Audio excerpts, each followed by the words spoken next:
ہر طرح کی ہم نے معیشت کی وجہ سے نیچے جانے کی وجہ سے ساری قوم نے مشکلات کا سامنا کرنا پڑا۔ میں آج ساری قوم کو اس چیز کا کہنا چاہتا ہوں کہ قوموں کی زندگی میں اچھا برا وقت آتا ہے۔ کوئی بھی قوم ایسی نہیں ہوتی جو کہ ہمیشہ اچھا ہی وقت اس کی زندگی میں آئے۔ اونچ نیچ ایک زندگی کا حصہ ہے اور قوموں کی زندگی کا بھی اونچ نیچ حصہ ہے۔ ایک بڑا غلط فیصلہ کیا گیا، ایک بدنیتی کے وجہ سے اس کے اوپر بیس کر کے ایک غلط فیصلہ کیا گیا اپریل میں۔ ایک گورنمنٹ جو کہ چل رہی تھی اور جس نے بینکرپٹ ملک سنبھالا 2018 میں، اور ادھر سے کرونا کے باوجود پاکستان کی تاریخ کی تقریباً بہترین پرفارمنس تھی۔ صرف ملٹری گورنمنٹس کی جب امریکن ڈالرز آ رہے تھے تو ان کی صرف ایسی پرفارمنس تھی جو کہ ہماری گورنمنٹ کی تھی۔ تو بینکرپٹ ملک لے کے ایک بہترین پرفارمنس دی جو کہ آج گورنمنٹ کی پبلش کی ہوئی اکنامک سروے کے اندر سب کے سامنے ہے کہ سارے اکنامک انڈیکیٹرز اوپر جا رہے تھے۔ ادھر سے گورنمنٹ کو گرایا گیا اور اس کے پیچھے پھر سے میں کہتا ہوں بدنیتی تھی، اور اس کے بعد چوروں کو اوپر مسلط کیا گیا جو 30 سال سے اس ملک میں چوری کر رہے تھے، جن کے اوپر کرپشن کیسز ہم نے نہیں بنائے تھے۔ 95% جو کرپشن کیسز تھے وہ ان کے دور کے بنے ہوئے تھے، ان کو اوپر مسلط کیا گیا۔ انہوں نے آتے ساتھ ہی اپنے سارے کرپشن کے کیسز ختم کیے، اور افسوس یہ ہے کہ جو ایف آئی اے کے کیسز، یہ جو موجودہ پرائم منسٹر ہیں، جو 4 گواہ تھے وہ آتے ساتھ ہی 2 مہینے کے اندر مر گئے۔ 4 گواہ سارے ہارٹ اٹیک سے مرے۔ کوئی اتنی عمر کا نہیں تھا کہ جس کو ہارٹ اٹیک ہوتا، اور جو ایک انویسٹیگیٹر تھا ڈاکٹر رضوان، وہ بھی ہارٹ اٹیک سے مرے۔ تو ان لوگوں کو اوپر مسلط کیا گیا، انہوں نے اپنے آپ کو ڈرائی کلین کیا، اور جو ملک کی معیشت ہے اس کو، جو میں نے شروع میں بات کی تھی، اس کو ادھر انہوں نے دھکیل دیا ہے کہ آج نئے سال میں ہمارے پاس صرف 2 چوائسز رہ گئی ہیں۔ یا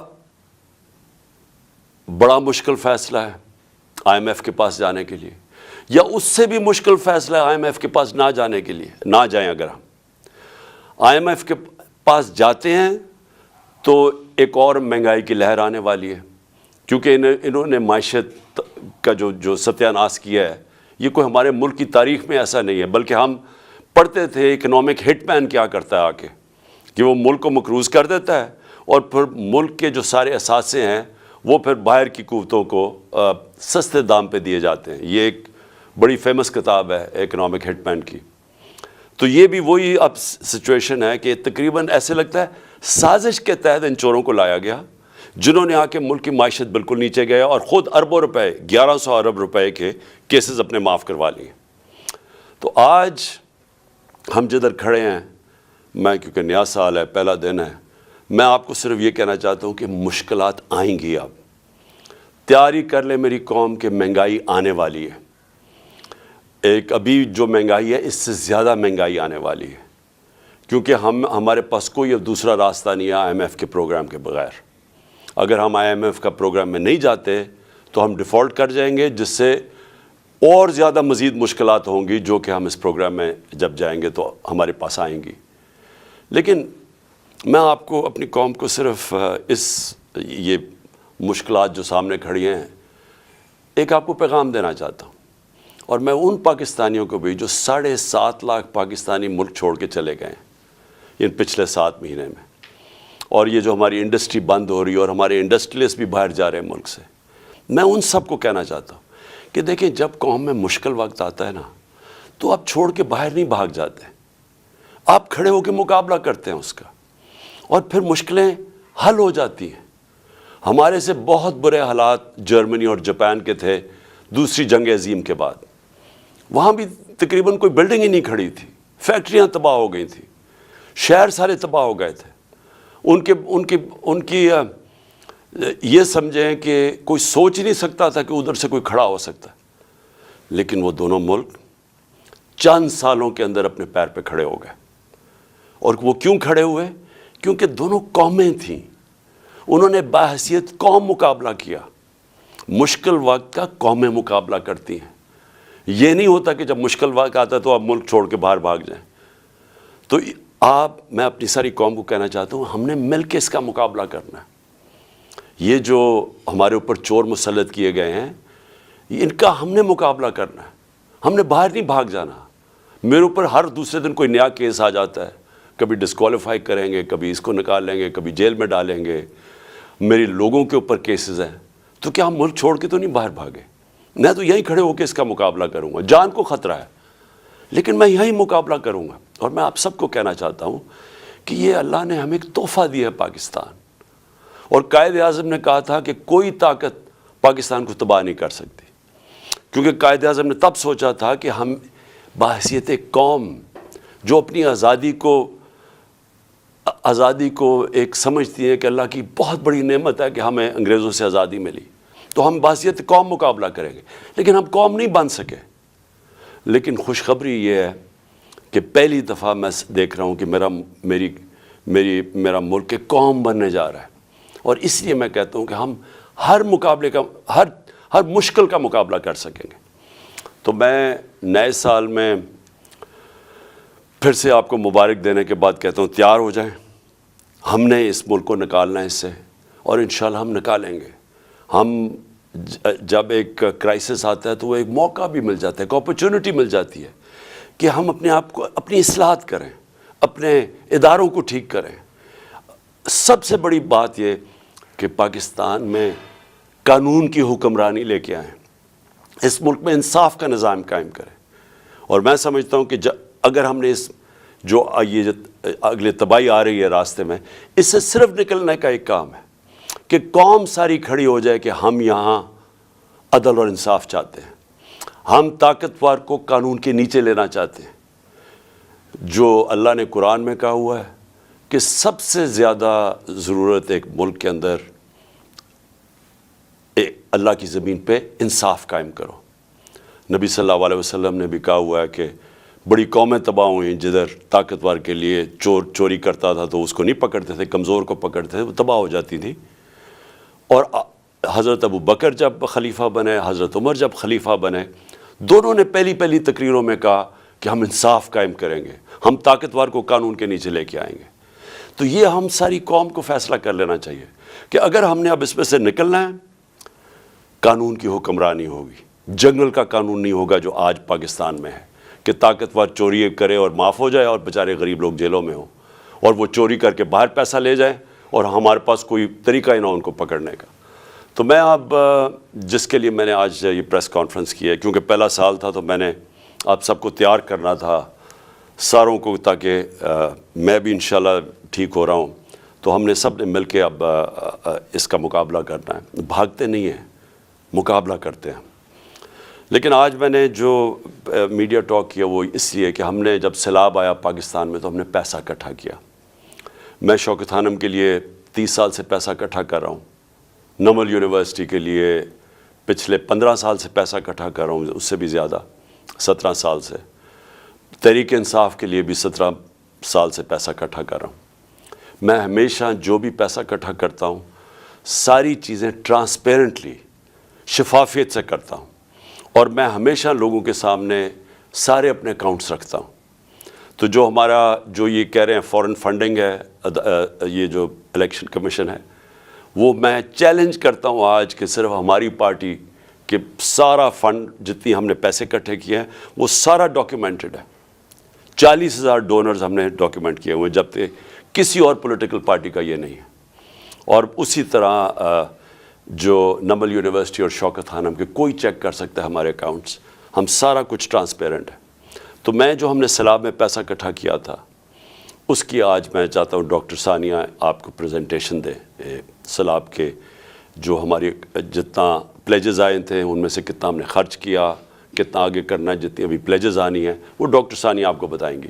میں صرف ایک چیز کہنا چاہتا ہوں کہ یہ جو سیلاب تھا اس نے پاکستان کے گورننس سسٹم کو پبلک کے سامنے لے کے آیا کہ کون سی حکومت نے کتنی تیاری کی تھی کہ اگر سیلاب جیسا ایک اوپر سے عذاب آتا ہے, ایک مشکل وقت آتا ہے, تو ہم اس کا کیسے مقابلہ کریں گے؟ تو پختونخوا کا آپ یہ دیکھ لیں کہ انہوں نے جو نوشہرہ جو سب سے زیادہ ونریبل ہوتا ہے جب سیلاب آتا ہے, تو انہوں نے جو بندے ہماری حکومت کی دوران اربوں روپے کے جو بند بنائے تھے, اس نے نوشہرہ کو بچا لیا. اس کے بعد جو پنجاب میں 2 جگہ, ایک تونسا شہر, وہ اگر وہاں انویسٹمنٹ نہ اربوں روپے کی جاتی اس کی پروٹیکشن میں, تو وہ ڈوب گیا تھا سارا. اور پھر جو لاہور کے اندر انڈر گراؤنڈ واٹر ٹینکس بنائے ہیں یہ ہمارے حکومت کے دوران, تو جب لاہور میں پانی آتا ہے وہ کھڑا نہیں ہوتا, وہ ٹینکس میں چلا جاتا ہے. وہ پانی سے پھر پودوں کے پانی دینے کے لیے استعمال کیا جاتا ہے. لیکن سندھ کے اندر سب سے بڑی بات یہ ہے کہ کیونکہ سندھ کا فلیٹ ہے, اس کے لیے بہت ضروری تھا کہ جب پانی آتا ہے تو وہ ڈرین کر سکے. تو جو رائٹ بینک آؤٹ فال کینال بنائی گئی تھی, وہ پانی کو ڈرین کر کے لے کے جانا تھا سمندر میں. اب وہ 2020 میں وابڈا نے ہماری حکومت کے دوران وہ جو اپنا انہوں نے ایریا کمپلیٹ, وہ کینال کا جو کمپلیٹ کرنا تھا وہ کر دیا تھا. انہوں نے 7 شہر تک وابڈا نے جو رائٹ بینک آؤٹ فال کینال کا تھا وہ پورا کر دیا تھا. لیکن جو آگے سندھ حکومت تھی, اس نے وہاں سے آگے لے کے جانا تھا پانی سمندر تک, وہ نہیں انہوں نے کیا. اس کی وجہ سے تباہی بہت زیادہ مچی. ادھر آپ کے سامنے سندھ کے حالات تھے, اور اس میں سارے جو ہمارے لوگ ہیں وہاں بتاتے ہیں کہ بدنیتی بھی تھی, طاقتور نے اپنی زمینیں بچانے کے لیے کمزور کی زمینیں ڈبو دیں. یہ ساری ہمیں رپورٹس ہیں. تو ہم نے فیصلہ کیا تھا کہ جو بھی پیسہ اکٹھا ہوگا وہ ہم سارے پنجاب میں دیں گے, سارے صوبوں کو دیں گے. تو جو سندھ کا پیسہ تھا وہ ابھی ڈاکٹر ثانیہ آپ کو بتائیں گی. ہم ان سے جو ڈیٹا مانگ رہے ہیں سندھ حکومت سے اور NDMA سے, وہ ہمیں ڈیٹا ہی نہیں دے رہے. تو تاکہ ہم نے 1 ارب کا فیصلہ کیا تھا سندھ میں بانٹنے کا, لیکن اس کا ڈیٹا ہی نہیں مل رہا. تو ڈاکٹر ثانیہ آپ کو ساری اس کی ڈیٹیلز دیں گی. تو ڈاکٹر ثانیہ پلیز اب ذرا آپ لوگوں کے سامنے جو بھی کتنا پیسہ اکٹھا ہوا, کتنا آنا ہے اور وغیرہ, پلیز لوگوں کے سامنے بتائیں. بسم اللہ الرحمن الرحیم. بہت شکریہ چیئرمین صاحب. سب سے پہلے تو میں تمام سننے والوں کو نئے سال کی مبارکباد پیش کرنا چاہتی ہوں, اور خدا کرے کہ اللہ تعالیٰ یہ نیا سال ہمارے ملک کے لیے خیر کا سبب بنا کے لائے. فلڈ ڈونیشنز کا جہاں تک تعلق ہے, تو آپ سب جانتے ہیں کہ چیئرمین صاحب نے 3 ٹیلیتھونس کی تھیں. وقتاً فوقتاً ہم ان ڈونیشنز کی کیا یوٹیلائزیشن ہے, کیا سٹیٹس ہے, وہ ہم سلائڈز پبلک بھی کرتے رہے, مگر آج ایک جامع سلائڈ ڈیک ہم پبلک کر رہے ہیں جس کا URL ابھی آپ کو سکرین پر نظر آ رہا ہے. اس پہ آپ کو تمام تفصیل ڈونیشنز کے حوالے سے نظر آ جائے گی. کچھ چیدہ باتوں کی میں تفصیل آپ کے سامنے رکھنا چاہتی ہوں. سنیپ شاٹ یہ ہے کہ ہمارے پاس ٹوٹل پلیجز 15 ارب کی آئی تھیں 3 ٹیلیتھونز میں. ابھی تک ہمارے اکاؤنٹس میں 4.6 ارب جمع ہو چکے ہیں, اور یہ ڈفرنس کیوں ہے یہ اس پہ ابھی میں تفصیل آپ کو بتاتی ہوں. 3.4 ارب چیف منسٹر پنجاب کے فنڈ میں, 1.2 ارب چیف منسٹر خیبر پختونخوا کے فنڈ میں, یہ مین ڈونیشنز ہیں. ابھی تک یہ 4.6 ارب کی جو ڈونیشنز آئی ہیں اس میں 3.6 ارب جو ہیں وہ خرچ ہو چکے ہیں. اور آج کی تاریخ میں ہمارے 2 ڈیش بورڈز جو ہیں وہ بھی ہم پبلک کرنے جا رہے ہیں, جن کے URL ابھی آپ سکرین پہ دیکھ رہے ہیں. ان ڈیش بورڈز پہ آپ کو ایکسپینڈیچر کی تمام تفصیلات آپ دیکھ سکیں گے, اور میں ابھی آپ کو یہ کچھ دکھاؤں گی بھی. 1 ارب جو ہے ہم نے سندھ کے لیے رکھا ہوا ہے. وہ چیئرمین صاحب جب سندھ گئے تھے تو انہوں نے اناؤنس کیا تھا, اور ہم ڈیٹا اویٹ کر رہے ہیں, کیونکہ خیبر پختونخوا اور پنجاب میں جو سروے ہے وہ مکمل ہو چکا ہے, اور ہماری ایکسپیکٹیشن ہے کہ سندھ میں بھی سروے مکمل ہو گیا ہوگا. تو جتنا جلدی وہ ہمیں ڈیٹا دیں گے اتنا جلدی ہم یہ 1 بلین جو ہے 1 ارب جو ہے وہاں پر 40,000 لوگوں کو میں بانٹ دیں گے. اس کی تفصیل بھی اور پالیسی آگے آپ کو بتاتی ہوں. یہ جو پریزنٹیشن آج ہم نے پبلک کی ہے اس میں اکاؤنٹس جو کلیکٹ کر رہے ہیں, جتنی فنڈ کلیکشن ہوئی ہے, جتنے راؤٹ سے ہوئی ہے, جتنے چینل سے ہوئی ہے, ان کی تمام تفصیل ہے. جو ہم نے پروسیس اڈاپٹ کیا ہے